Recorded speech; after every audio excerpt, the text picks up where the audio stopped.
So my story today is really about a migration from a pure on-premises development towards DevOps and software as a service. And actually, this whole journey felt truly as adventurous as Jules Verne's in 80 days across or around the world, around the globe, and thus also the topic from zero to DevOps in 80 days. So it wasn't exactly 80 days, but pretty fast, sort of, where we made the key movement towards DevOps. So to give you all a little bit of a background, I'm the CTO from Dynatrace. We are a company creating application performance management software, because now everything is about digital transformation and it's about digital performance management. And we have 8,000 customers, are the leader in the market by market share and also other metrics.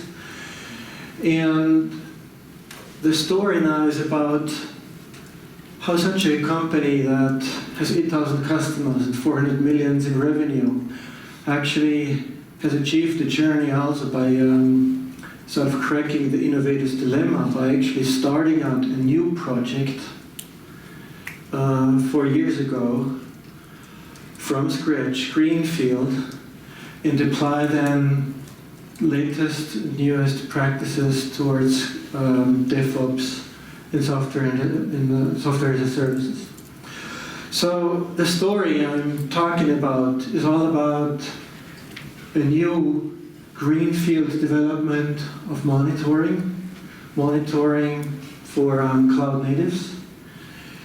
And sort of, I'm not doing a product pitch here, but the point is that all this journey was for this particular product, because you need to think about the following.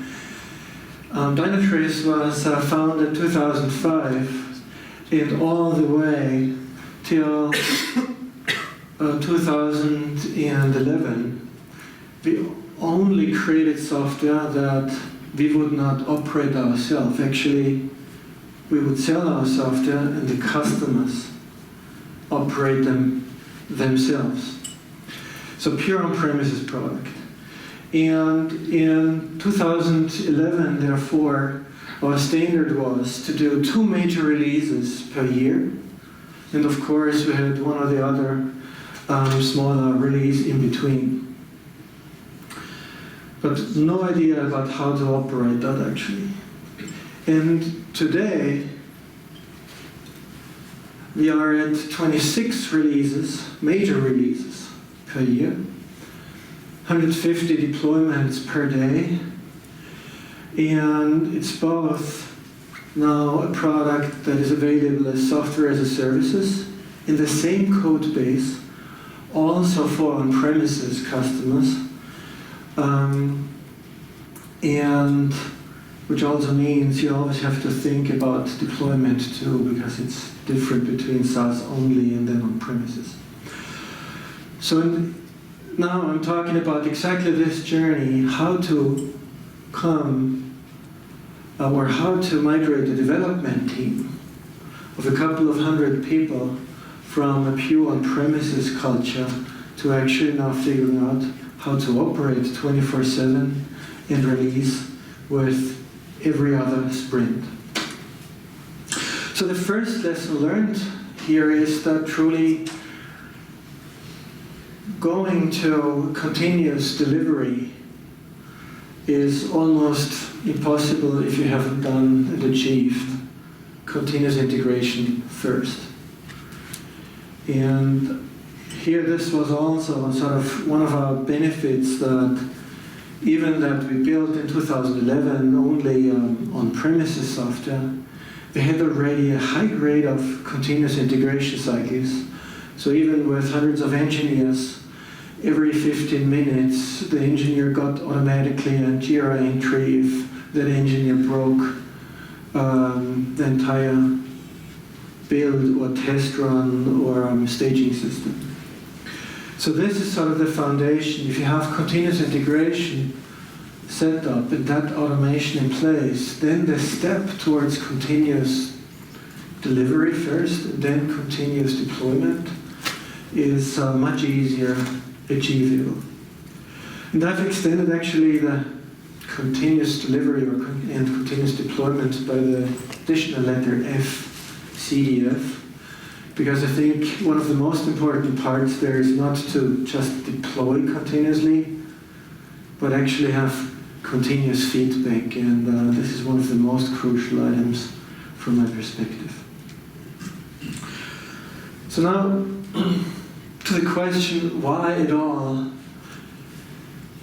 did we move to DevOps, and why at all did we then develop this further? This story sort of also starts with our need in 2011 to create a new generation of our software. It started greenfield, and we knew it needs to be also software as a service. So that means we, as an engineering team who had no clue about 24/7 operations, suddenly are responsible for that. But back then, we thought, gladly, there was an acquisition in our company, so they have a network operations center. They have actually 16 people around the globe, something to follow the sun model, who do nothing else but watch at those screens that you see on here. And when there is a problem, they execute on a runbook. So we thought, perfect. So since we don't know how 24/7 works, we already have a team who is able to do it, and we'll solve our issue. So we started the first test by deploying our existing on-premises product to Amazon for kind of a smaller set of customers, just to learn about what does it mean to actually operate the software in the cloud. And we had then all the backend in this network operations center, and worked with the NOC team. And then there was actually a problem, a bug, that we found, this bug needs to be resolved for all customers quickly. So, what was the procedure? Okay, first thing was, this was a Monday, now we need to wait for Thursday's call, there's the change request meeting. Okay, waiting for Thursday. On Thursday you had a change request meeting with the NOC team, and then they said, okay, let's schedule this. Bug fix deployment, and we give you at the next meeting then the exact date of the schedule. So at the next Thursday we knew, okay, the deployment was then about a week later. Come on, 2.5 weeks just to get a bug fix out the door? This was sort of the key experience of a classical operated sort of NOC team with all those procedures in place that was in total conflict with the speed and velocity of continuous integration that we had on our teams back then. And we said, okay, if we can turn around a complete smoke test that every engineer is informed within 15 minutes of a test, why can't the NOC team and the entire production be faster? So this was the first conflict, sort of a crunch with this NOC team, and we said we need to do this differently. And actually this was one of the reasons then to say, no, we need to have more agile operations, and we need a cloud, and we need APIs to automate. And then later on we decided to move everything into the Amazon cloud for that reason. Actually the NOC team then also countered, but we are going to build APIs, we are using Puppet, we automate this and we automate that. But it didn't help me if they are starting to develop APIs and Amazon already had it, and they can't wait for them to build up the private cloud. Also back then, Cloud Foundry and these kind of things are not available yet. So this was the key crucial pain, that higher velocity there that the NOC team did not have. So just to start with this key experience drove us further into thinking, what does DevOps mean and what about continuous delivery? And these are the two books that helped us actually the most. The Phoenix Project is all about figuring out what pains you have typically when you're not yet doing DevOps and what pains are in typically enterprises. And Continuous Delivery book, and a little bit more practical. I just can recommend those. So now, what is DevOps about from our perspective? So the most important to us is kind of speeding up the entire development and delivery cycle. But why? Primarily because we want that the value comes quicker to our customers. I mean, I mentioned the bug fix before, 2.5 weeks for a bug fix, way too long. But of course, all the new features and capabilities, we want that as quickly as possible out there, the customers, so that they can benefit from it. So it's all about then deploying faster. But not just about that you deploy faster, or when you do it, you will also find you will fail faster. So if you think kind of the classic 6-12 month projects with requirements, documents up front. So plenty of problems are sort of designed into it because you get the feedback. So in fact, when we had our on-premises software, before, it was always that sort of did our major release, then the customers took sort of 3 months that 30% of the customers upgraded to the new release, and then it took further 3 months to actually get them feedback. So by the time you got feedback, you already had the next major release, so way too slow. So this is why failing faster and getting the feedback quickly is so important too. But also what the team needs to learn with this, and actually getting feedback quickly, is also another ability to learn. So I mentioned the requirements documents. So on the day you write them, you think that this is important as the set of features. But actually, when you get the feedback, you may figure, oh, the customers are using it this way. Oh, they have that pain. Oh, they have new technologies. So the requirements shift actually quickly, even in 6-month cycles. So what is then the right focus that the team sets? And with DevOps and this high iteration, you can focus much better on what matters. So this guy up here has definitely the wrong focus. Or would you do a selfie when your car just started to burn? Maybe the wrong focus of this guy.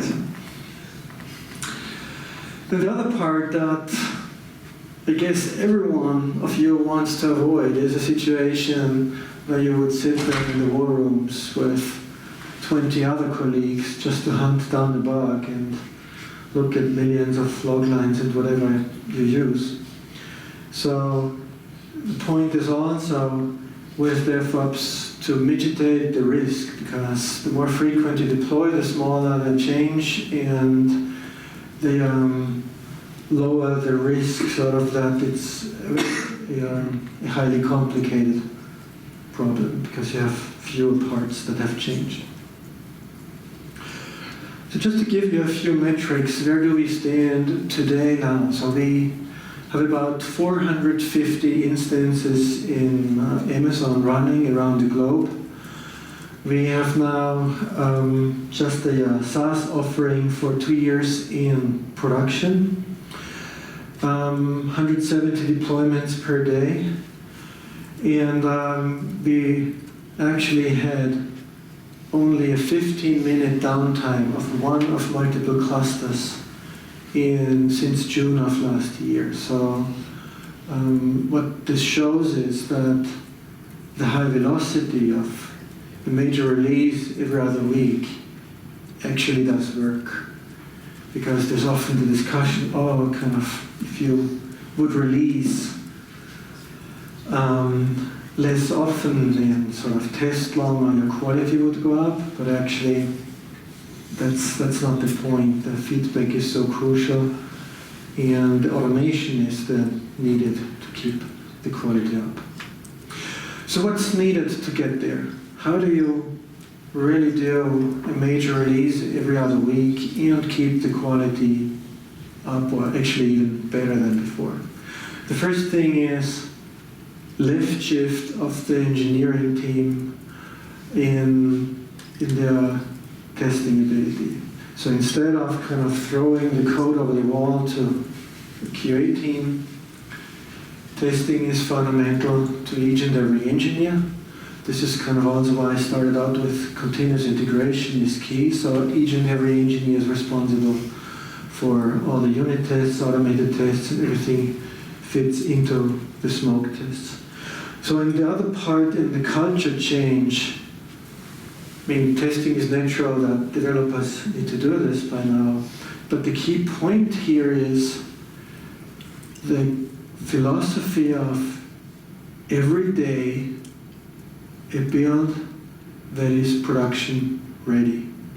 Of course, we would not deploy it to customers every day, but the mantra that the code that is sort of every day produced by the entire build pipeline is production savvy. So this was the bar set, and honestly what this led to, at first, we had 3 months of total pain and disaster. Build broke, engineers checked in at 5 o'clock and then went home, and again the build failed. Unit tests were not update, tests failed, engineers didn't care what they checked in, that other components were impacted, and so forth. So this was truly a nightmare. Also the build and deployment systems were not quick enough, so we had to speed that up. We had to sort of deconstruct the entire build systems to have more independent and incremental build, so to get quicker feedback to engineers when they checked in. And all this painful process took time, because in the first 3 months we maybe had at best a successful build once a week. And this is of course not the goal. But the process itself to get there was crucial, because we were really at the point, really, is this truly what we want? Is the goal of a daily production ready build really good? But what it did for us, it forced truly everyone to think about, hey, we sit all in the same boat. Everyone had now to embrace the culture, hey, all what I do, my tests that I build, what I check in, impacts the larger group. Because imagine at this point in time, about 150 engineers checked in into one code base. So there's quite some risk of impact. So that's the part of left shift there. And the other part of left shift is that classically engineers, especially we, since we didn't operate before, they used to, okay, so I build this, it works in our test environment, now the others care about operations. But now actually engineers have to think about that too.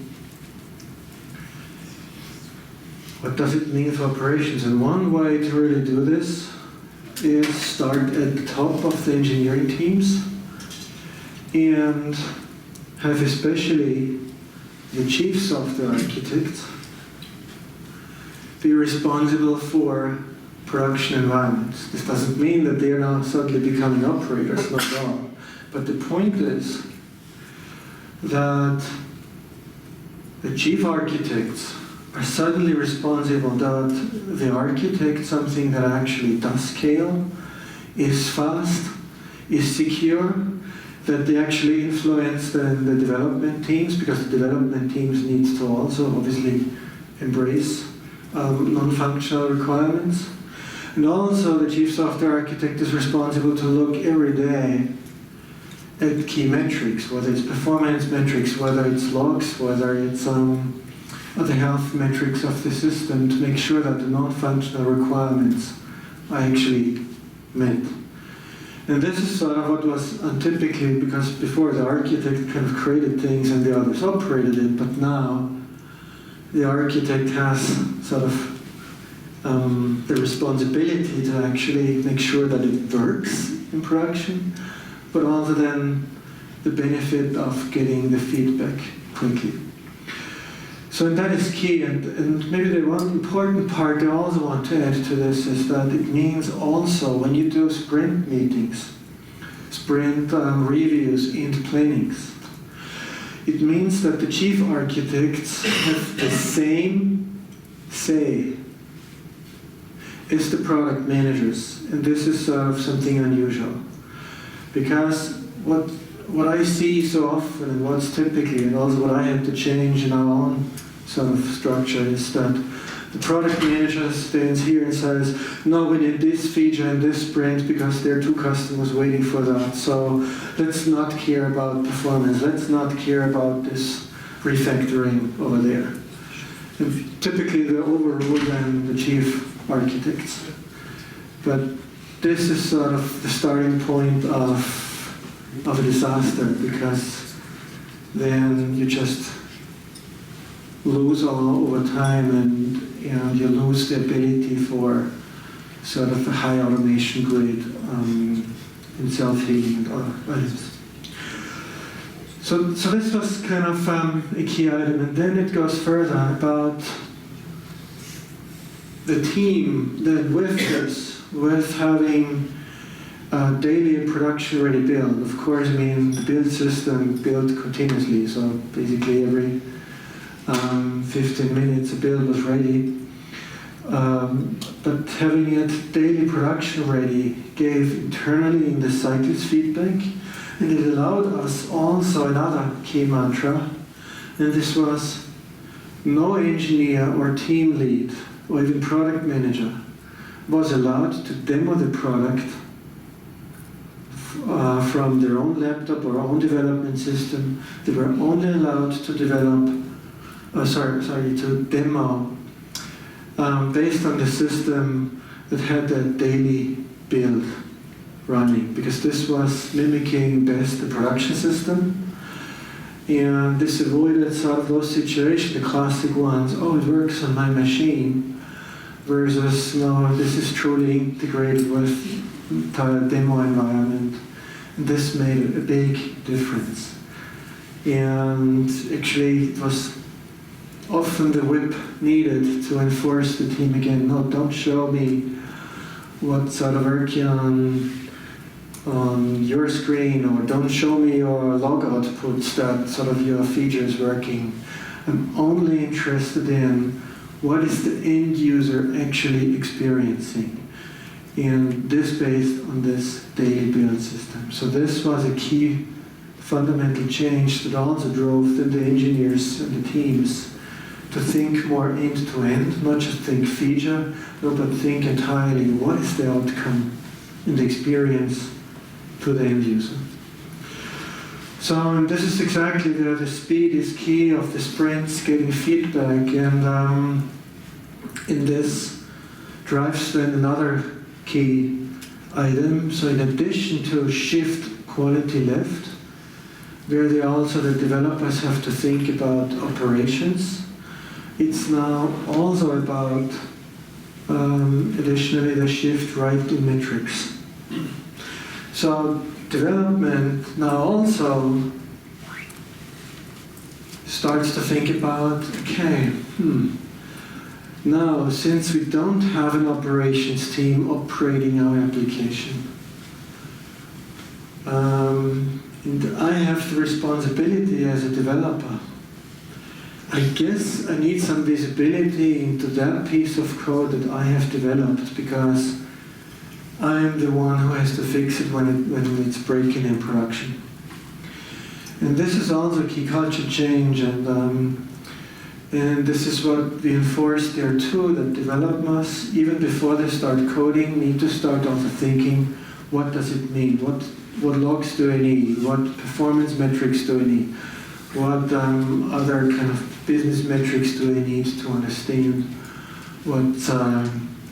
how this feature or function is doing in production? What user experience do I need to measure because I did a utility improvement and need to figure out whether this is improving or not? So suddenly these non-functional requirements became important and also part of the thinking and culture. And that's what I mean with the right shift in metrics here. So now you could think, okay, woo, that's really a lot that engineers have to think about and how painful it is to do all that. But the truth is that, yes, the process to get this all working is painful, but once you're there, every engineer enjoys the fact that, hey, I've built this 2 weeks ago, now I see it live customers using, now I see my metrics, now I see that other people are getting value from I personally have done. That feels really good. And I think this is the key beauty of the high velocity of the agility and DevOps, that everyone gets the feedback so quickly, whether it's good or bad. And this actually drives the people to be willing to actually take on the responsibility for production. So and then going a little bit back also, so where we stood a few years ago also, still kind of I was pointing out the NOC team we had and we thought to use it. So we did actually think at a point in time when we create a SaaS solution that operates globally, we also needed 24/7 team, or we actually used the one that we had. And building one ourselves was sort of a no-go, because who of you wants to actually be or do night shifts? Huh? Don't guess you want to do that. So then I figured, okay, who could I hire actually who would want to do it? So that wouldn't be the ones who are really good architects or developers. So developers don't want to they don't want to switch disks, they don't want to work in shifts and all that.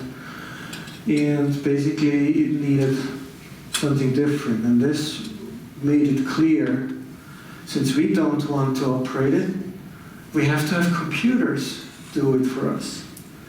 So the goal then also when we started in 2012 was, and also with those lessons learned with the stories with the NOC team was, okay, so we need to be agile quick, and it needs to be fully automatic, because no one wants to do those tedious tasks there and stay up 24/7.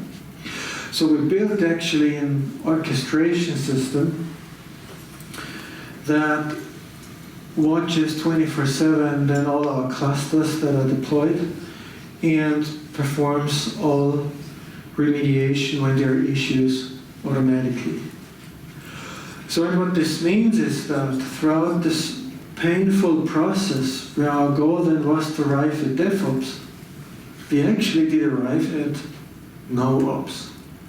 And honestly, thank you for those slow processes our NOC team had, because this increased the pain for us to drive more into automation, to actually put quite an amount of investment into automation, because I stood up a team of 7 people just to build the orchestration. And that is also quite an investment. And this actually worked, and this is why we truly did arrive at no ops. And also one key tip for you how to get there, and what no ops means in this sense is that at some point in time we still believed, okay, we automate everything, but we don't really know how this is 24/7. So let's at least pay 2 people in this 24/7 NOC team to still watch a little bit over it. And and take care. And so then we had to write run books for them. How many of you like to write run books? Okay, so same for us. No one did like to write run books, but we did it because it was needed and so forth. However, then we looked at those run book and then figured, doesn't this look like a script? Why not automate this? So we initiated almost kind of a game. Hey, let's see how many run books can we actually automate from sprint to sprint.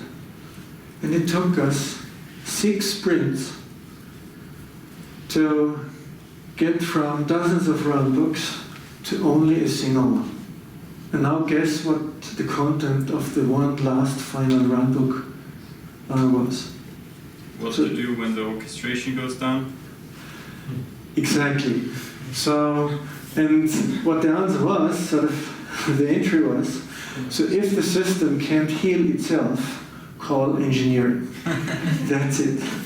And this was the truth, because I mean, such a poor operator who sits there, he just has no idea about a cluster of 450 instances and what to look at and so forth, so no way.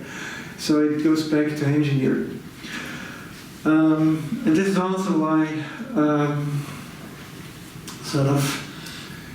we arrived here by doing that at NoOps, and this is a screenshot here of our orchestration system that we built. You see here, this is the list of clusters in Amazon. And this orchestration system watches the instance is still running. When, for instance, one instance crashes or Amazon kills it, it automatically starts it. When there is too much load on the cluster, then it also extends the cluster and so forth. So we get also the information when we need to instantiate another cluster. So all this is done in self-healing. And so the beauty was for us, since this was a new project, sort of developed greenfield, we could afford to, day one, think about self-healing. Of course, if you have an existing application that's out there for whatever, 10 years or 5 years, then after the fact, build self-healing around it, it's a little bit trickier. So we had that benefit. To give a little bit of context, and this was actually an additional reason to move to Amazon, because Amazon had, or has, a global set of data centers. Since we have customers around the globe too, it was crucial for us to serve the West Coast, East Coast, European customers and Asia Pacific customers. And we had then also with Amazon availability zones, meaning when one data center goes down, there's still the other one taken over. So the architecture is fully redundant. We use 3 availability zones on all locations where Amazon has 3, in APAC only 2 availability zones. They don't have more. But the point is, like it was about 2 months ago, one zone in Sydney went down, and the other one stood up for it, and it was a no event for customers.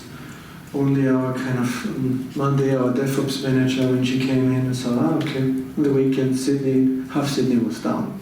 Okay, that's fine. So this is sort of the good part when you arrive there with such an orchestration and self-healing system, and having designed high availability and failover into the architecture.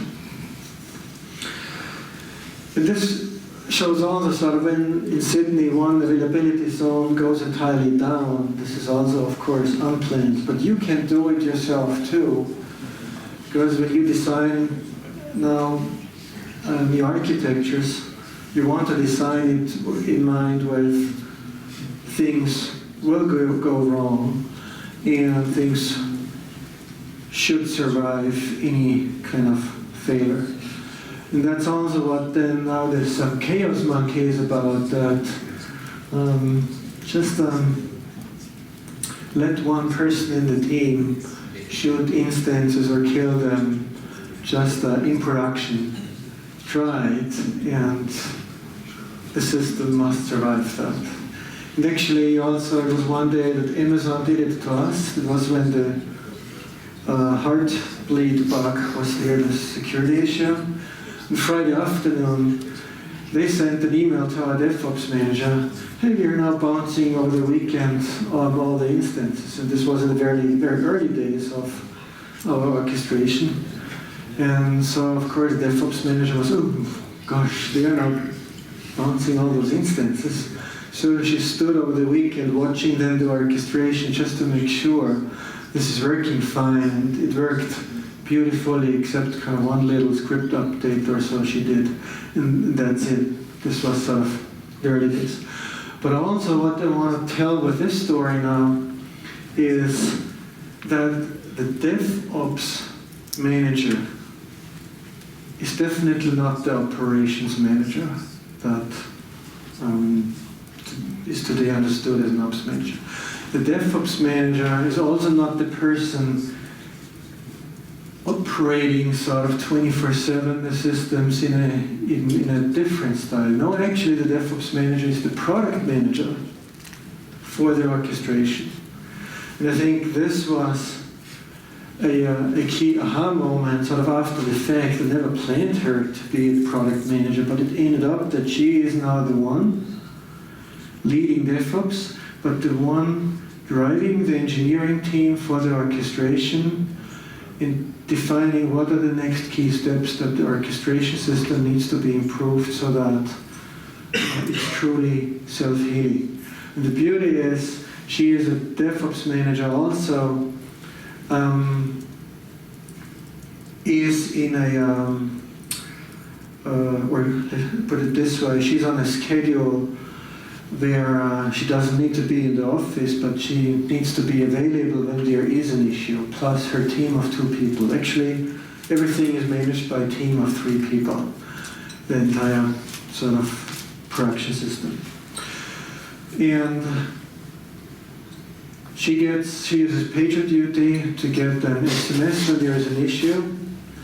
And now consider a product manager who gets an SMS when there is an outage on Sunday night or whatever, it wakes you up at night. Then as a product manager, the first thing you do on Monday, okay, how do we improve my orchestration so that this does not happen anymore? So it's an automatic thing that she gets the health, or the self-healing is good that this situation doesn't happen. And that's always good when you have a direct feedback loop to the responsible folks from production.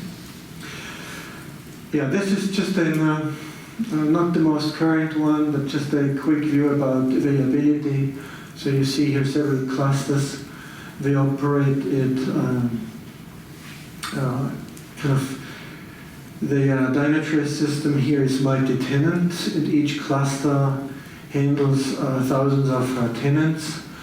But in order to serve multiple regions like US East or US West or Europe, we operate clusters then in those geos. So we can scale twofold, scale by adding instances to clusters and scale by adding additional clusters in several geos. Yeah, and this just shows the one outage we had there on one cluster. So the next point is that also I see in discussions with operations, and that is that also our own NOC team back then in 2012 said, no, we build the APIs for you. You don't need to go to Amazon. Amazon is more expensive, yada, yada, yada. First, Amazon was not more expensive. But APIs were key to automation, so the operations team wanted to build them. So let's think about it. What if the operations team had built their own APIs, their own Puppet scripts and Chef scripts or whatever tooling to use? And then think about the delivery pipeline. You would have had a change of technology stack, sort of continuous integration goes here, and then once the operations team takes over, the entire automation deployment stack is different. So you would have a break at the line of those silos between dev and ops. And this is what I believe is a big mistake, sort of, if you have this break in there and change of technologies. So I think the better approach is to extend out continuous integration all the way into production. Yes, it might mean that you change some of the tooling in continuous integration and use the same deployment techniques also in pre-production. But the point is, when you have one and the same stack all the way into production, there's just less room for failures, because the same procedures are tested at all stages: in the development stage, test stage, staging stage, and production, and so forth. You know that. And I think this is crucial, and this is also why it's such a cultural issue to make the change to continuous delivery. Actually, the cultural issue is 5 times bigger than the technology challenge there, because one truly needs to break those silos. And it also means that the role of operations at the end, I mean, this is, I use the term no-ops. It doesn't mean that there's no operations anymore, but the point is there's no operations anymore that cares about the application. Operations role changes to providing an infrastructure with APIs. For us, this was Amazon. For others, it means to build up a private cloud, and operations just cares about that, but they no longer care about the application. This goes sort of more into the hands of development to do this DevOps end-to-end and to actually take the responsibility of it. So this picture shows here also that we even have in a fully automated live dashboard all the different systems. So this is test, acceptance stage, and production stage. Every dot is a deployment. And actually, I should say every dot triggers a whole set of deployments. For instance, one dot here in production can trigger 100 deployments in itself. So this is sort of showing how important it is to have one consistent means to do continuous delivery to reduce the risks of things breaking along the pipeline. So this brings me now to, as I spoke about the culture, another key element. And this is, you can't arrive at DevOps or kind of even NoOps if you don't have top management buy-in. And that's often the tricky part, because it is less a technology thing, it is much more an structure thing. You see in so many enterprises, and we were the same, there is operations, there is engineering, and there is maybe even a QA team, and it doesn't work if you have these teams separated that way. And this is why it needs to come from top to first allow that you break the silos, at least process-wise. And also, it needs to come from development to allow actually a team, an engineering team, to spend lots of time on the orchestration, on self-healing. So this is totally non-functional. So engineering must understand that and value that, okay, if we invest now the next 1-2 years into orchestration, then we can save the money for operations, or is it better to invest everything into features now? So this is definitely a decision that management must support. And then the other one is, for us, it was really that I put the stake into the ground and said, okay, I wanted that we can deploy a fix within 1 hour into production. Of course, we don't do a major release in 1 hour, but a fix. And this was truly at the beginning for all the product managers that they said, oh, no way, how will we ever arrive there? But this meant that the management team all together believed in a mission impossible it made this then step by step happen. So management buy-in is key. This is the key lesson learned there. And this brings me now to the kind of final points. Yes, it is easier to build self-healing and orchestration if you start greenfield. So you have applications of engagements. Those are the ones that you run already for years where your business is on. And then you might develop additional new applications. So it's much easier to start with DevOps in an area that is sort of new, because then you can design it in the processes and technology firsthand. It's just a screenshot of what our DevOps manager is looking at, sort of about our own systems, how we monitor ourselves. And this brings me to the end. And the only thing I want to leave with you is sort of that you also now ask yourself, sort of, where's kind of in what stage are you? Do you already do continuous integration? Or do you still need to get there? How far are you with continuous delivery? So also we can discuss later than at beer. Then also, where are you in your stage with culture versus technology? So is the biggest hurdle truly technology? Is the biggest hurdle to get to DevOps the organizational structure? That's then one that typically you need to get up to management to solve. But you can't win and do DevOps if you don't have the structure in place. So that's here the key takeaway. Then also I mentioned checking out what kind of new projects are there to get DevOps going first is an interesting one. And then of course the last question is to have the right monitoring in place too for DevOps. But this is a little bit selfish now. Okay, thank you very much.